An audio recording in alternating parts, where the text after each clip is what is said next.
Welcome to Content and Conversation. I'm excited to be welcoming two more great guests to the show. Today we're going to be talking about in-house content marketing with two great experts, Jackie Chu, lead SEO at Uber, and Britney Muller, lead SEO at Mozs. Welcome.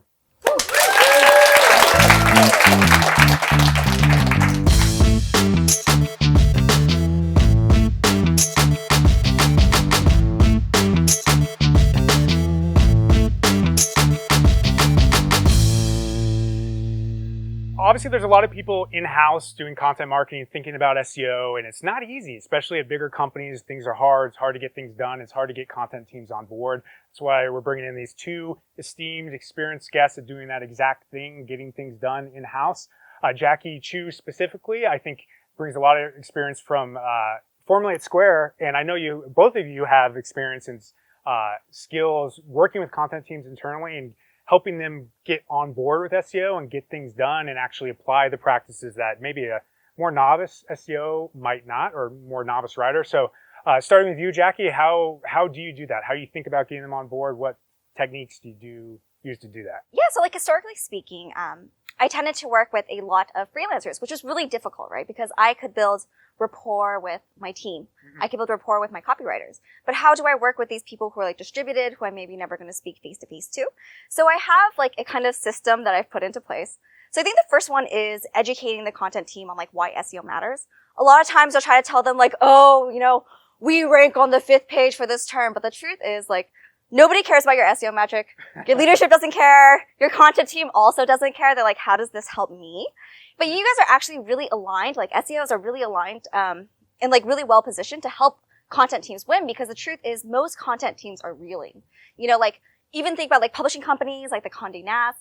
These are huge companies, but it's really hard to make the dollars make sense in those kind of situations. And in-house content teams too have the same struggle. People are oh, what's the ROI? What's the activations? And that's something that they're not used to usually. They're not used to being an acquisition channel. So usually what I start with is I show them an article that already has a lot of organic traffic. Because there's usually some kind of evergreen content, and they'll refer to it in that way, evergreen content. Okay. And I'm look at this piece of article. The reason why this does really well is because it ranks for these terms. Did you know that your average article maybe only gets 5 page views? Even at a company like Square, if there's no distribution in place, it's really hard for those articles to do well. So just educating them, this is what SEO can do for you. Okay. And then I think the second thing that I try to do is I try to partner with them. So I set them up for success, but then I also try to make sure that every step of the way and right before we publish that, this article I feel really good about, and I think that we're going to rank for it. And then the third thing that I try to do that I think is really important is I follow up with them. So after it does well, and once it does well, sometimes I have to wait until it does well. And obviously SEO is a long game. So I think it's really important that we follow up with them, that we tell them, because we're usually the ones who are looking at the metrics. We're looking at the traffic. They're not in Google Analytics every single day. So as I actually reach out to them hey, this is doing really well. Look how good this is. And they get excited about that. That's something that's easy for them to understand. Your ranking for any random keyword is not something that resonates with them. And then I think the most important step and the biggest mistake that most SEOs make in-house is the last step, but I think it's most important, creating the relationship, is actually distributing the credit. So what happens a lot of times is when you have a big SEO win, right? Because it's an SEO project, is you go yay, SEO is so awesome. We kick ass. But the truth is there's so many people who helped get you there, right?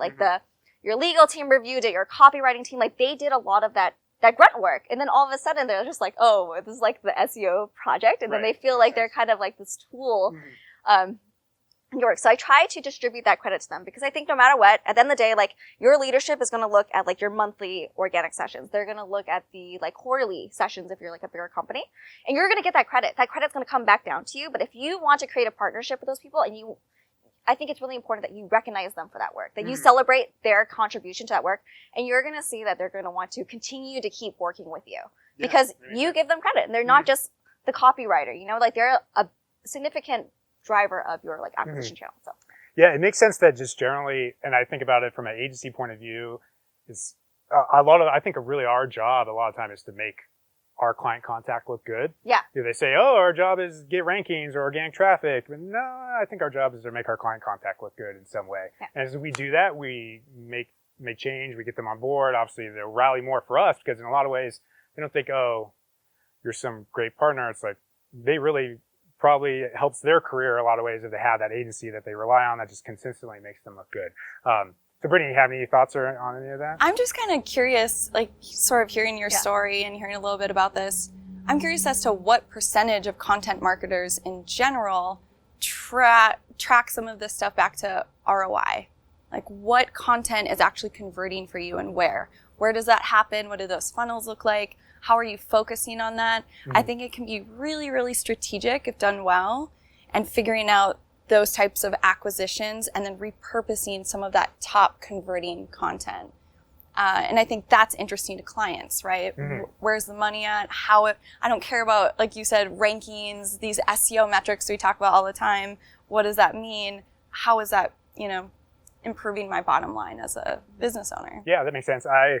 We validate our work by using traffic value and traffic costs. We look at people that are ranking that are comparable, and we put them in SEMrush or Ahrefs, and we see, the value of this to someone is 20,000. So if you invest in us, it's 5 to 10. Unfortunately, we're not as focused. We try and focus on what we do well, is kind of like getting them the traffic to come in, and then it's their job to convert. Yeah. So hopefully the in-house teams have more thoughts on that, but I would love to, do you have any thoughts on how you think about conversion or measuring those things? So the way that we did it at Square is we actually had a separate dashboard. Mm-hmm. So we had like a multi-touch attribution model. So we could give like fractional activations, because like if you think about a payment provider, there's a lot of friction for somebody to change their payment provider. So there's like a very long process. But the way that we did it, we kind of measure success is based off of a first touch basis. Did you activate within that session? So what that meant was that a lot of people who had like multiple sessions, and we saw this like with very high LTV clients, what this meant was that like we missed out on a lot of those. But when you think about like what is SEO trying to solve, like what is the job that we're trying to do, it's like we are trying to make sure that the person who made that search, who is like not brand aware, lands on our page and like took an action because of it. And so we knew that like if people were converting on those pages like at all within that first session, that we were doing our job correctly. And if we were doing our job correctly, then like we would see like down funnel a lot of like other people with like multi sessions. We would see those people convert, but it was a good directional barometer for us to understand like, were we actually serving people the right content that like compelled them to convert?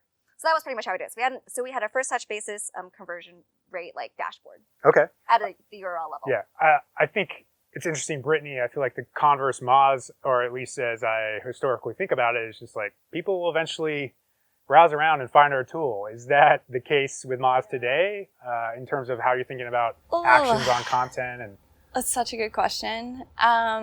It's strange, right? We see a ton of community members revisit different content, come in through Q&A, through that long tail, get to know different aspects of Moz, and then occasionally convert. We would like to know a lot more about what those specific searches might be that lead to more conversions. But it's been a little bit trickier to do because it's such a broad audience, broad keywords. I know when I was at my old agency called Pride Marketing, we did medical marketing, and we had an MO shift internally where we thought of, okay, this is the acquisition funnel. We want to flip it. We want to focus on the people that are ready to convert already and then work our way down from there. And we were working with these plastic surgeons, which was very strange and interesting, but we discovered that our KPI was consults. We were just trying to get these plastic surgeons consults. And we discovered that the bottom of the funnel for that revolved all around before and after photos and price. And that was it.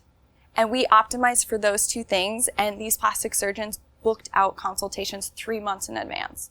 So that felt really good to sort of feel like I wrapped my head around it, and as a team, we kind of came together to do that. Mm-hmm. It's been a lot harder to sort of understand that huge, complex, multifaceted funnel at Moz. Mm-hmm. But we're working. It's not straightforward. Yeah, it's not straightforward. We're working on it. Yeah. Yeah, I feel like, I don't know if you're involved in this specifically. I've seen retargeting on Moz. I feel like it's just some random blog posts. I probably need to click into it, but I know that rings a bell of like some Moz specific posts that converts better than others. I'm sure there's some thought put towards that. Is that accurate? Yeah. Nice. Anyways, so thinking about tools, tips to get content teams on board, are there any software or specific frameworks or things like that you use to inform that and get them moving in the right direction? Yeah, so I have a framework I like to do. basically what I do is I give them like an outline.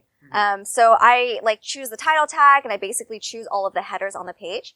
And then what I'll do is I'll bold the SEO keyword so they know that this is the SEO keyword that needs to stay. And if like you have contention with the header, you can pad it in a different way and you can probably pad it better because you're like the wordsmith and I'm just like the SEO. It's like terrible. Then I let them do that. But then they know like what word needs to stay and like what word do I need to pad around it. And so what ends up happening when I do that is that I get everything that I need as an SEO on that page. I know that they're going to talk about the keyword. They're going to talk about like the history, the like, what is this? Like whatever it is that I want them to speak to. But then they also get to write the article in a way that feels authentic to them because they're actually filling in the blanks for me. And I found this to be like a really successful way for us to work together, whether I'm working like within my in-house content team or I'm working with like freelancers, because it's just very clear what I need on the page.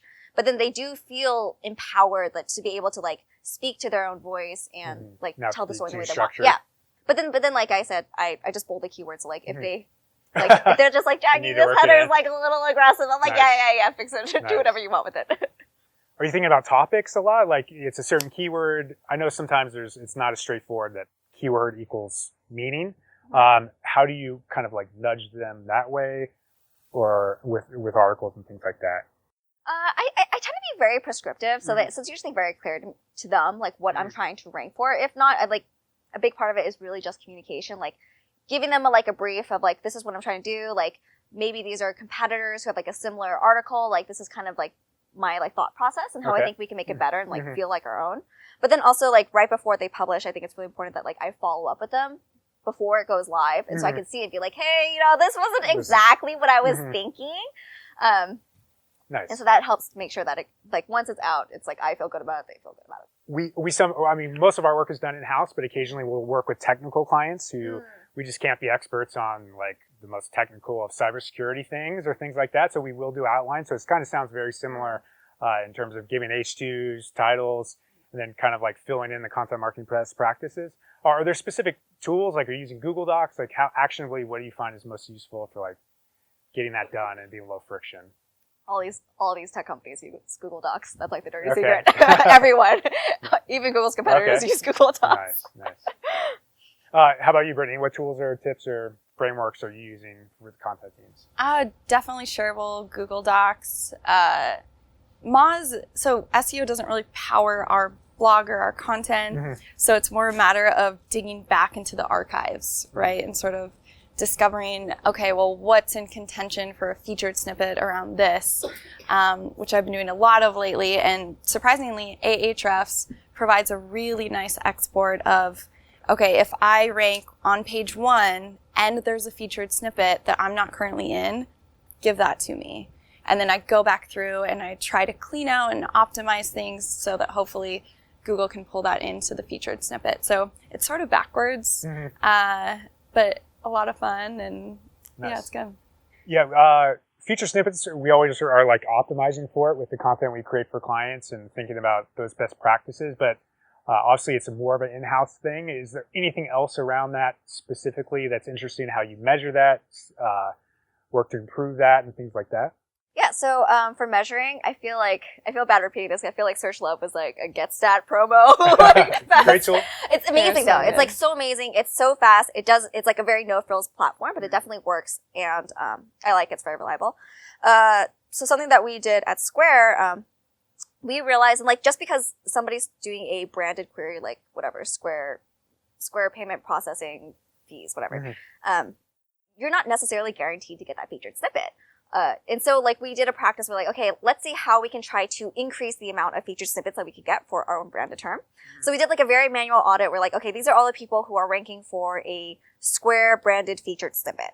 And then I tried to like analyze like, well, what is it that they have that we don't? So there was like 2 things that I noticed that they had. Like one was like the structuring, and people talk about this quite a bit, so I'll just like gloss it at a very high level. It was stuff like using bullets when there was like a bullet listing, using like H2s and then using like tables, like my content writers. Like lists and like things like that. And like, and then the second thing that they all had in common was they had some kind of like structured markup. They had some kind of, it was either like article schema or it was like OG tags even for like social shares, for Facebook's Open Graph.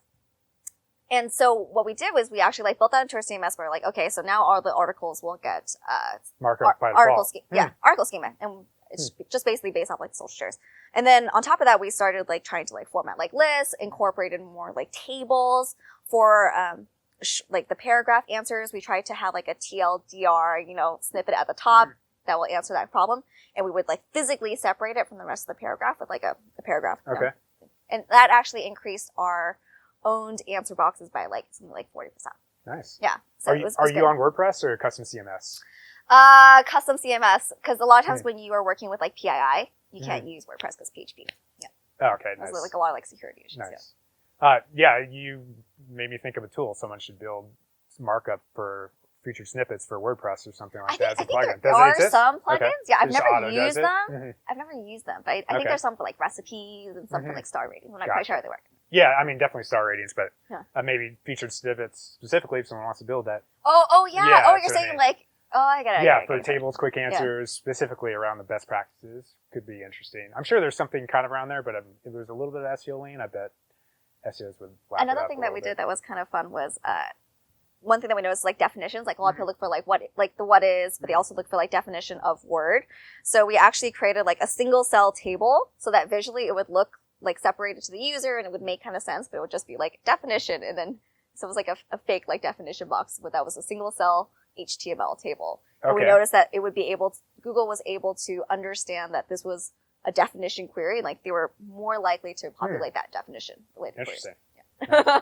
How about you, Brittany? Anything you mentioned Ahrefs, looking for opportunities and things like that. Yeah, I think the biggest thing is really cleaning your content, like getting rid of any extra markup and marking it up in a way that's not only easy to consume as a reader, but as Googlebot, right? So I was going through some of the opportunities that I discovered through that Ahrefs export, and Rand had done this great Whiteboard Friday a year ago, and instead of lists, he had Roman numerals. There's no real rhyme or reason behind that, but he just had it marked up in Roman numerals. I changed it to numbers, and instantly we got that featured snippet. Another example was I saw that we were really close to sort of being in the running for find backlinks, and we're launching this new links tool. I'm like, oh, this would be so cool to get. How do I do it? So I found an old blog post by Brian Childs, and I basically cleaned up the title tag it was how to find competitive backlinks, and I just changed it to how to find backlinks. And I really simplified and tried to condense and clean up information, and it worked. So if you currently do that search, and hopefully it stays there, it's the featured snippet. Something that I found really fascinating recently from AJ Cohn was he was speaking about how there's sort of been this evolution of, the most comprehensive content, right? The really long guides and whatever do very well in search. But we're sort of coming back to this era of thin content can do very well, right? Featured snippets are summaries. They are really condensed, like too long didn't read stuff. So there's sort of this blend of both of those things that tend to do really, really well. And we see them as those featured snippet hubs, which I forget who coined that, but it's those pages that are in 10 or more featured snippets, and they typically will have a summary at the bottom or at the top that just take over that space, which is really cool. I have not heard about that. Can you explain that more? Featured snippet hubs, 10 or more? Yes, so it's coming back to me. AJ... I think that's right, yeah. Well, AJ Cohn, this is someone else. This is AJ Gergich. It was on SEMrush, and it's a featured snippet research study that he had done where he basically figured out that there tended to be these repeats of what he deemed hubs for a page that ranks for 10 or more featured snippets. And he had this great example in the weight loss space. So if you look up, how to lose weight, anything around specific foods, there is this one piece of content that does so incredibly well. And it's because it has a summary of all of these things at the bottom. And what's interesting is you can see how Google is pulling in the different things.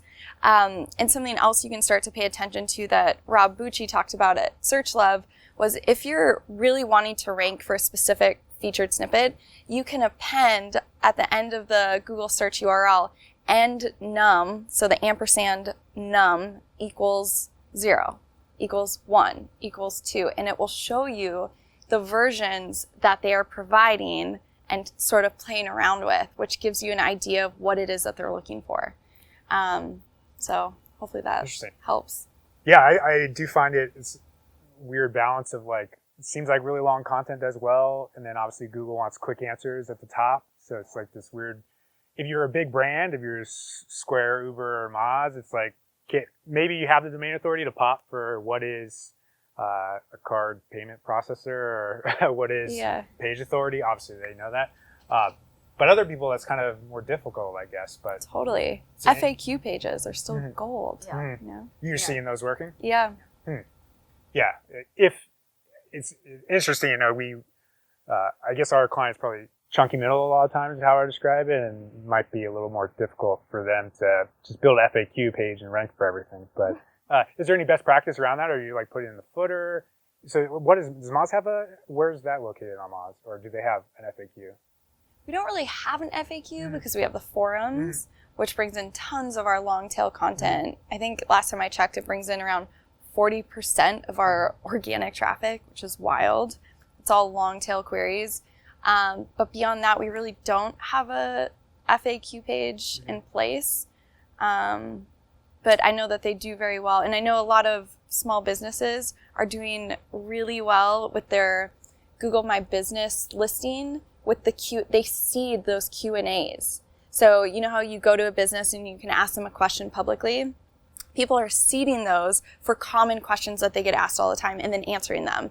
And it's been doing very well there as well. Okay. Yeah. Yeah. So you mentioned obviously Stat, and then you touched over SEMrush. Are those the two main tools for looking for featured snippet opportunities and measuring and things like that, or are you using anything else? I personally just really love Stat. It's super easy. But for discovery, I think BrightEdge also has like a data cube feature. A lot of these like enterprise SEO tools where you just be like, where does the keyword involve like this, and the rich snippet is like this specific. Like most tools have that now these days. But I personally like Stat because you can create a dynamic tag. And then you can see like, oh, okay, this is like, we saw like a big lift in featured snippets on like this day, and then we like tanked on this day, and you can actually see like that pattern. It's super, super interesting. Nice. How about you, Britney? It's really cool. So I love SEMrush. I love Moz Keyword Explorer. The only two problems with those and looking for featured snippet opportunities is you have to export them separately for whatever reason. And then I use a VLOOKUP to find those opportunities. But then I discovered Ahrefs does that all for you. So I feel kind of lazy because I just like, that simple click, saving the brain power, go do your analysis. But there's a million ways to do it. I think if you're comfortable with the VLOOKUP stuff, or if you just want a quick export, it's totally Sounds efficient. Yeah, trying to be. Work smart, not hard. Or right. Work hard and smart. So yeah, bringing it full circle, is there any specific tip, hack, or like anything an in-house content marketer specific to SEO should know, or like what would be the thing that excites you today, or anything actionable takeaway that people should use? Yeah, so one of the things that I think is really interesting personally is actually the synergies with paid social. So I really encourage every single in-house SEO content person to like become best friends with their paid social person. One, because then they'll like send your products a little bit of love. And it might be a little bit hard at first because they're going to be like, Jackie, ain't nobody want to read this like payment gateway long form article. But the truth is, if you do have this like very targeted audience segment, right, whether you use like lookalike audiences or you just like already know, like I want people who are like interested in like small business, like entrepreneurship, we actually found that those articles, like SEO articles, performed like sometimes 4 times better than our own like branded content towards our current customers. So like I think there's a lot of like negative stigma about that, and ended up being like our paid social person like every single month was asking me like, oh Jackie, what new articles we could do. And I've actually seen a very positive correlation between paid social decreasing the amount of time it took me to hit first page.